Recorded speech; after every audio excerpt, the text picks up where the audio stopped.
Bonjour à tous pour ceux qui nous rejoignent pour l'après-midi.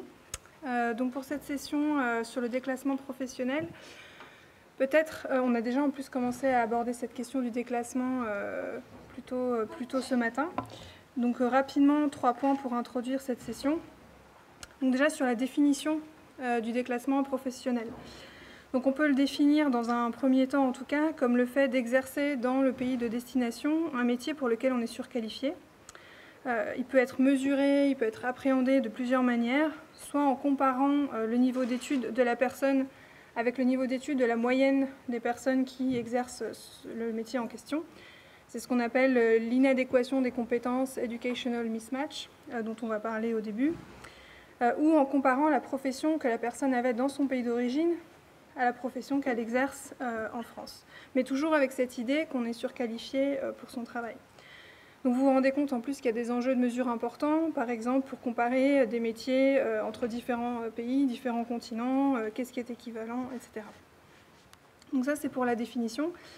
Deuxièmement, pour situer un peu cette question par rapport à l'action de la migration, parce qu'on peut évidemment se trouver dans une situation de déclassement sans être immigré ou descendant d'immigrés, bien sûr. Donc pourquoi on s'y intéresse chez les immigrés? Ce phénomène de déclassement, il peut s'expliquer par des choses très concrètes, d'éventuels problèmes de langue, le fait que quand on arrive, on ne parle pas encore bien la langue du pays, ou la non-reconnaissance des diplômes étrangers. Donc on pense qu'il est fort probable que la population immigrée soit plus touchée que la population générale par cette question du déclassement.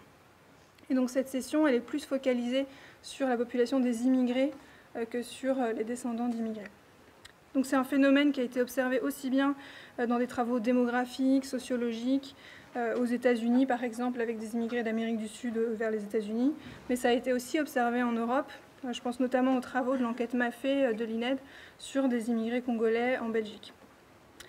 On a aussi abordé un peu ça ce matin en fait, mais il y a différentes études qui insistent sur la différence entre un déclassement temporaire, c'est-à-dire l'idée qu'après quelques années, les immigrés arriveraient en fait à récupérer des emplois qui correspondent à leur niveau de qualification, versus un déclassement de longue durée, où là, on aurait une segmentation du marché du travail dans les pays de destination qui ferait que les personnes en fait restent, je crois que c'est François-Xavier de Vetter qui disait impasse, c'est-à-dire qu'ils restent bloqués dans un segment d'emploi peu qualifié, moins bien payé, etc. Et ensuite, troisième point, quel lien entre ce déclassement professionnel et la santé, puisque c'est aussi de ça dont on parle aujourd'hui, et la santé mentale en particulier. C'est quelque chose qui est documenté alors, en population générale dans la littérature internationale, mais qui est peu exploré encore chez les immigrés, alors que c'est un facteur qui pourrait jouer sur leur santé.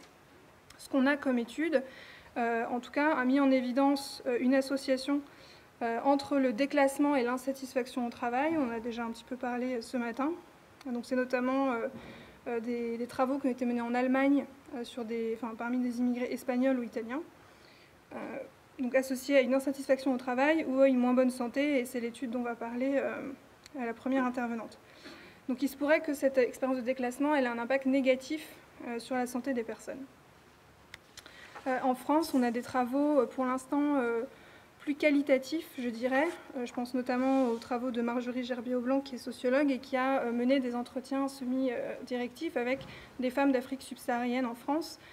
Et elle décrit une expérience au travail très dégradée pour des femmes, par exemple, qui étaient cadres infirmières ou qui avaient des positions socio-professionnelles dans leur pays assez élevées et qui se retrouvent justement dans les emplois dont on parlait ce matin, très précaires, de nettoyage, etc., avec un sentiment de dévalorisation très fort.